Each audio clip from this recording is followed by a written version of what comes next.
Hello દોસ્તો આપણે પ્રમેય 8.1 એટલે આપણે જે જોઈએ છે 9th મેથ્સ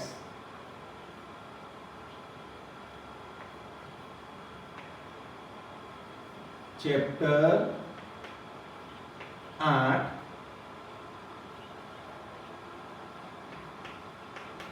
ચતુષ્કોણ દોસ્તો એમાં આપણે લાસ્ટ ટાઈમ છેલ્લા વિડીયોમાં પ્રમેય 8.1 જોયું કે સમાંતર બાજુ ચતુષ્કોણના કોઈ પણ વિકર્ણ દ્વારા તેનું બે એકરૂપ ત્રિકોણોમાં વિભાજન થાય છે. આપણે જોયું પ્રમેય 8.1 સમાંતર બાજુ ચતુષ્કોણના કોઈ પણ વિકર્ણ દ્વારા તેનું બે એકરૂપ ત્રિકોણોમાં વિભાજન થાય છે. દોસ્તો હવે પ્રમેય આપણે જોઈએ પ્રમેય 8.2 દોસ્તો સાબિત નથી કરવાનું, માત્ર આપણે એના વિધાનને સમજીશું. તો પ્રમેય કંઈક આ પ્રકારે છે કે સમાંતર બાજુ ચતુષ્કોણને રિલેટેડ છે. દોસ્તો સમાંતર બાજુ ચતુષ્કોણને રિલેટેડ છે. એક સમાંતર બાજુ ચતુષ્કોણ આપેલ છે.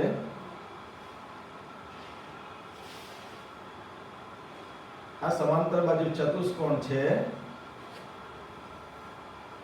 A B C અને D.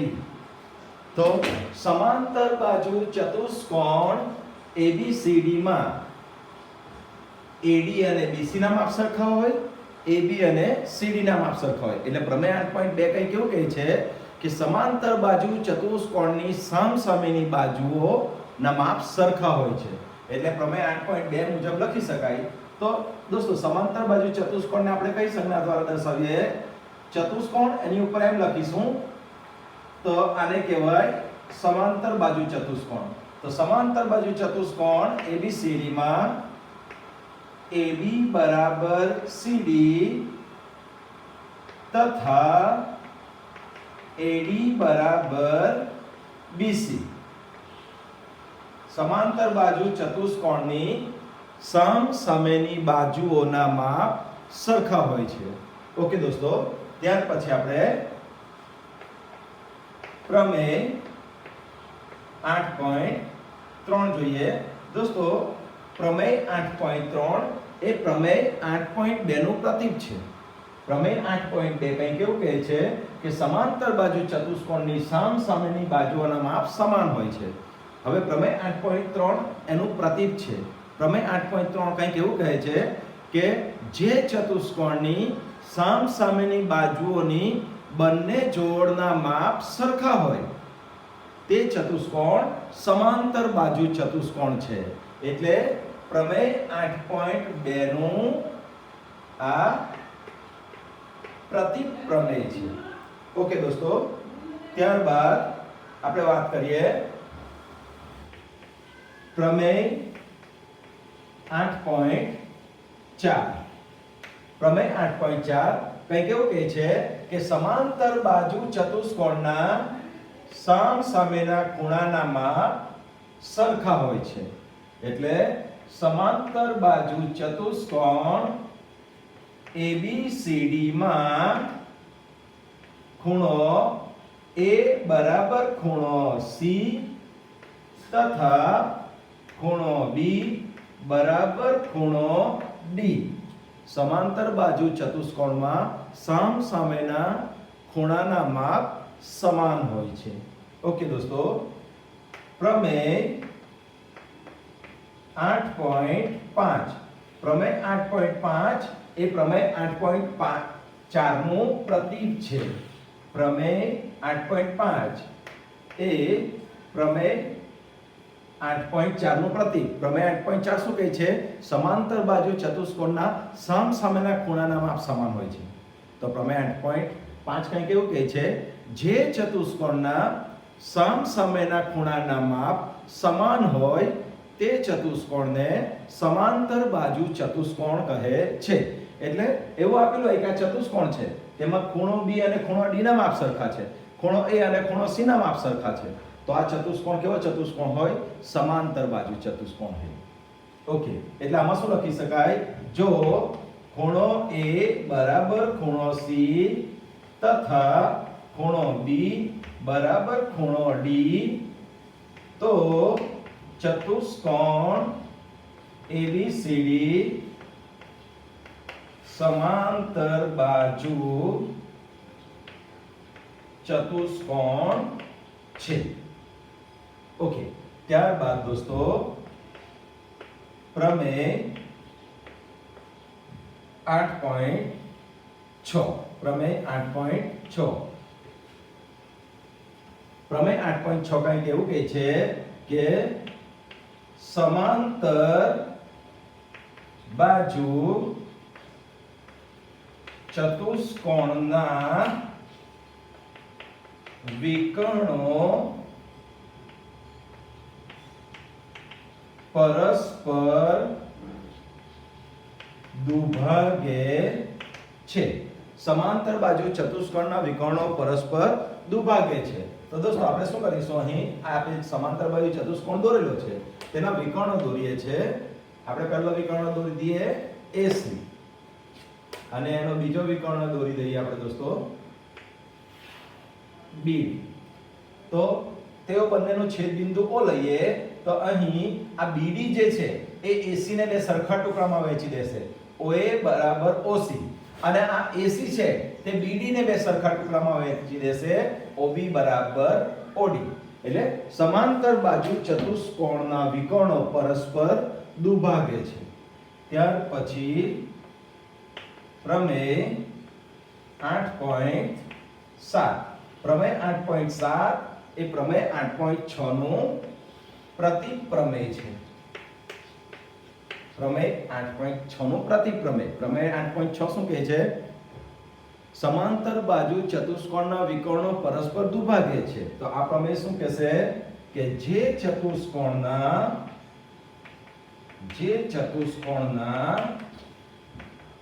વિકર્ણો પરસ્પર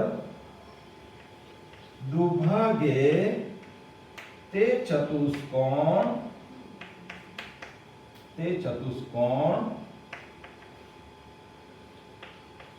સમાંતર બાજુ ચતુષ્કોણ છે। જે ચતુષ્કોણના વિકર્ણો પરસ્પર દુભાગે તે ચતુષ્કોણ સમાંતર બાજુ ચતુષ્કોણ છે। તો દોસ્તો આ કેટલાક પ્રમેય છે, તે પૈકી આપણે પ્રમેય 8.1 સાબિતી જોઈ, અને આ જે બધા પ્રમેયો છે હવે પછી આપણે જે સ્વાધ્યાય 8.1 ના દાખલા ગણીશું, સ્વાધ્યાય 8.2 ના દાખલા ગણીશું, તે બધામાં આ બધા વિધાનો, પ્રમેયના વિધાનો આપણને સાબિત કરવામાં મદદરૂપ થશે। ઓકે દોસ્તો, હવે કેટલાક અગત્યના પરિણામો જોઈ લઈએ છીએ આપણે। સમાંતર બાજુ ચતુષ્કોણ વિશે, સમલંબ ચતુષ્કોણ વિશે, કે જે આપણને દાખલાઓ ગણવામાં મદદરૂપ થશે, પરિણામો સાબિત કરવામાં મદદરૂપ થશે। સૌથી પહેલા આપણે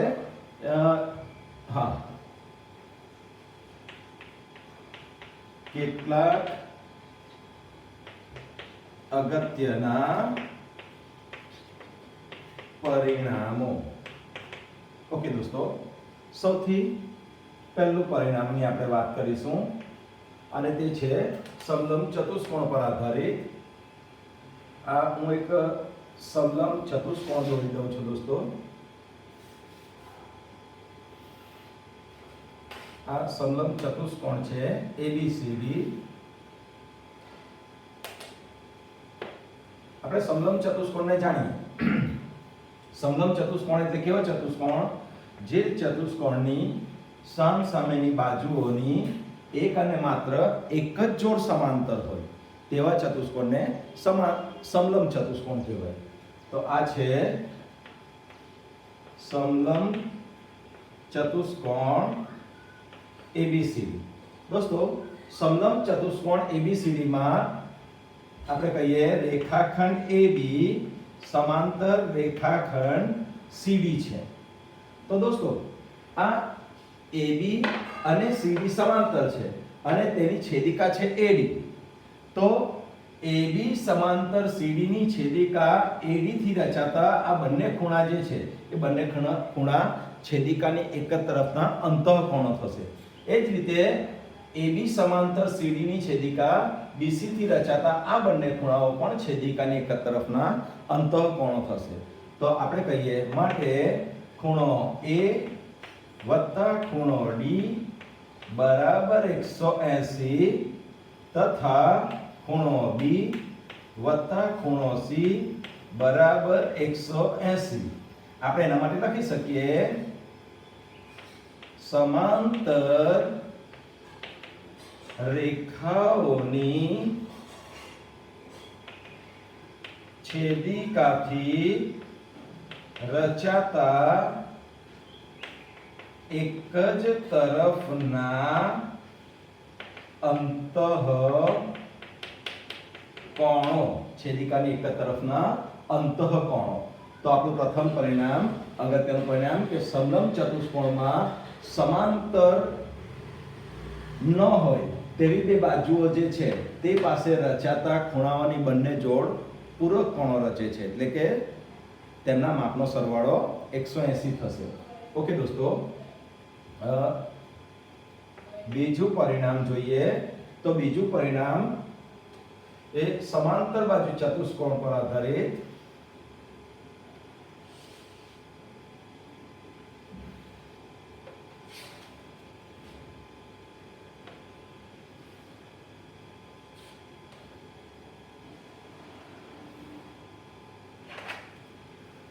આપણે જે પરિણામો જોયા A B C D લખી દઈએ.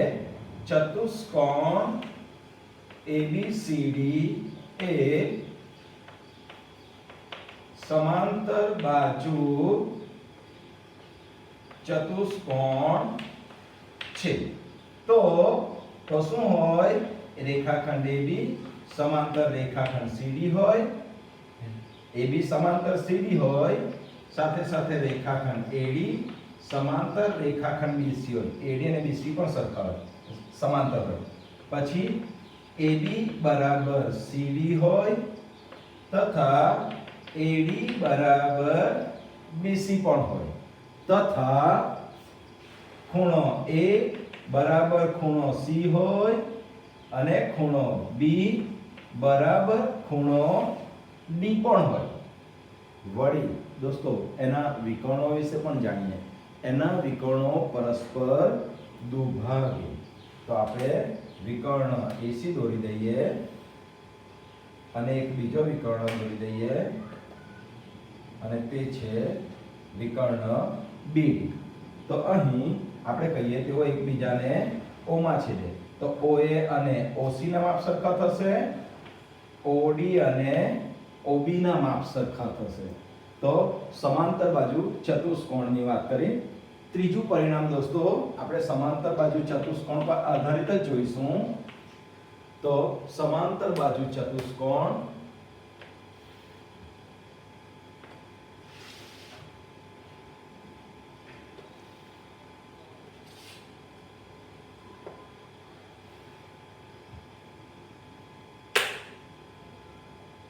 આ છે સમાંતર બાજુ ચતુષ્કોણ A B C અને D. દોસ્તો આને લખી દઈએ આપણે. સમાંતર બાજુ ચતુષ્કોણ ABCD માં દોસ્તો આ AB સમાંતર CD અને આ તેમની છેદિકા, તો આ બંને ખૂણાઓ પૂરક કોણો થશે. પછી આ બંને ખૂણા પણ પૂરક કોણો, આ બંને પણ પૂરક કોણો, આ બંને પણ પૂરક કોણો. એટલે કે સમાંતર બાજુ ચતુષ્કોણમાં 5 પાસેના ખૂણાના માપનો સરવાળો 180. 5 પાસેના ખૂણાની કોઈ પણ જોડના માપનો સરવાળો 180 છે. હવે એક બીજું પરિણામ દોસ્તો કે આ જે સમાંતર બાજુ ચતુષ્કોણ છે તેનો હું એક વિકર્ણ દોરી દઉં છું. તો હવે દોસ્તો AB સમાંતર CD અને તેની છેદિકા AC તેનાથી રચાતા આ બે ખૂણા, તો તેઓ કેવા હોય? યુગ્મ કોણો બને અને યુગ્મ કોણો સમાંતર રેખાઓની છેદિકાથી રચાતા યુગ્મ કોણો એકરૂપ હોય. તેથી અહીં એક બીજું પરિણામ લખી દઉં છું. ખૂણો BAC બરાબર ખૂણો DCA. ખૂણો BAC DCA. એ જ રીતે દોસ્તો આ બંને ખૂણા પણ એકરૂપ થશે, પરંતુ આ વખતે AD સમાંતર BC અને તેની છેદિકા AC એનાથી. એટલે ખૂણો DAC બરાબર ખૂણો BCA. ઓકે, ત્યારબાદ દોસ્તો આપણે એક ચોથું અગત્યનું પરિણામ જોઈએ કે સમબાજુ ચતુષ્કોણની વાત કરીએ હવે આપણે દોસ્તો. ચાલો, આ એક ચતુષ્કોણ છે અને તે ચતુષ્કોણ છે સમબાજુ ચતુષ્કોણ.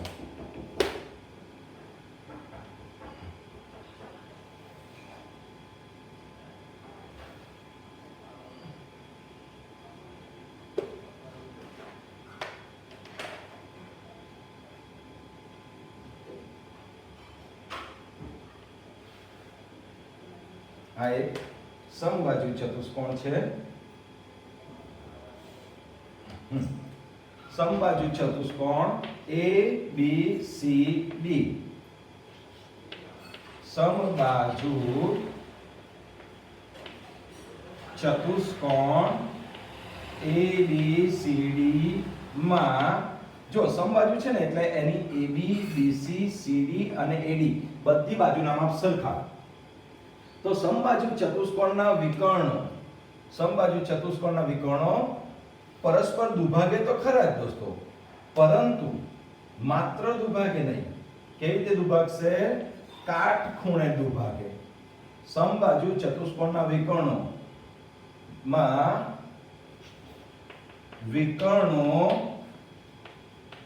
પરસ્પર કાટખૂણે દુભાગે છે. એટલે કે અહીં રેખાખંડ AC લંબ રેખાખંડ BD થાય. રેખાખંડ AC લંબ રેખાખંડ BD થાય. તો દોસ્તો આપણે કેટલાક પરિણામો જોયા. શાની વાત કરી આપણે? સમલંબ ચતુષ્કોણની વાત કરી પહેલી તો. ત્યાર પછી સમાંતર બાજુ ચતુષ્કોણ અને સમાંતર બાજુ ચતુષ્કોણમાં આપણે એના બાજુઓ અને ખૂણાઓની વાત કરી. ત્યારબાદ ફરી પાછું સમાંતર બાજુ ચતુષ્કોણમાં આપણે શાની વાત કરી? તેના બે સમાંતર રેખાઓની છેદિકાથી રચાતા યુગ્મ કોણોની, અંતઃયુગ્મ કોણોની. ત્યારબાદ આપણે વાત કરી સમબાજુ ચતુષ્કોણનો એક અગત્યનો ગુણધર્મ, અને તે કે તેના વિકર્ણો પરસ્પર લંબ હોય છે. એટલે કે દુભાગે, કાટખૂણે દુભાગે. એક અગત્યનું બીજું પરિણામ દોસ્તો કે તેના વિકર્ણો શિરોબિંદુ પાસે ખૂણાને દુભાગે છે. શિરોબિંદુ A પાસે વિકર્ણ AC છે તે ખૂણા એનું બે સરખા ભાગમાં વિભાજન કરશે. C નું પણ બે સરખા ભાગમાં. એ જ રીતે આ પણ બંને સરખા બનશે અને આ બંને પણ સરખા બનશે. ઓકે દોસ્તો, તો ફરી પાછું એકવાર ઝડપથી રિવાઇઝ કરી લઈએ. સમાંતર બાજુ ચતુષ્કોણમાં સામસામેની બંને બાજુઓની બંને જોડ સમાંતર હોય છે, સમાન હોય છે અને સમાંતર પણ હોય છે. તો તેને આધારે પ્રતીક આપણે કહી શકીએ કે જે ચતુષ્કોણની સામસામેની બાજુઓની એક જોડ સમાંતર પણ હોય અને સમાન હોય તો તેવા ચતુષ્કોણને સમાંતર બાજુ ચતુષ્કોણ કહેવાય. બીજું, જે ચતુષ્કોણના બંને વિકર્ણ, જે સમાંતર બાજુ ચતુષ્કોણના બંને વિકર્ણ એકરૂપ હોય તેને લંબચોરસ કહેવાય. જે સમબાજુ ચતુષ્કોણના બંને વિકર્ણો એકરૂપ હોય તેને ચોરસ કહેવાય. જે ચતુષ્કોણના વિકર્ણો પરસ્પર દુભાગે પરંતુ કેવા કાટખૂણે દુભાગે તો તેને સમબાજુ ચતુષ્કોણ કહેવાય. જે ચતુષ્કોણના ચારે ખૂણા, જે સમાંતર બાજુ ચતુષ્કોણના ચારે ખૂણા કાટખૂણા હોય તેને લંબચોરસ કહેવાય. જે સમબાજુ ચતુષ્કોણના ચારે ખૂણા કાટખૂણા હોય તેને ચોરસ કહેવાય. સમલંબ ચતુષ્કોણમાં સામસામેની બાજુઓની એક જ જોડ સમાંતર. પતંગાકાર ચતુષ્કોણમાં વિકર્ણો પરસ્પર લંબ હોય છે, પરસ્પર સમબાજુમાં પણ લંબ હોય, ત્યાં પતંગાકાર ચતુષ્કોણમાં પણ પરસ્પર લંબ હોય, પરંતુ સમબાજુમાં વિકર્ણો પરસ્પર દુભાગે, પતંગાકાર ચતુષ્કોણમાં પરસ્પર દુભાગતા નથી. એટલે કે દરેક વિકર્ણ બીજા વિકર્ણોનું બે સરખા ભાગમાં વિભાજન કરતો નથી. અહીં દરેક વિકર્ણ બીજા વિકર્ણોનું બે સમાન ભાગમાં વિભાજન કરે છે. જેમ કે અહીં O હોય તો OB બરાબર OC, તે જ રીતે OA બરાબર OC થાય. જ્યારે પતંગાકાર ચતુષ્કોણમાં આવું થતું નથી.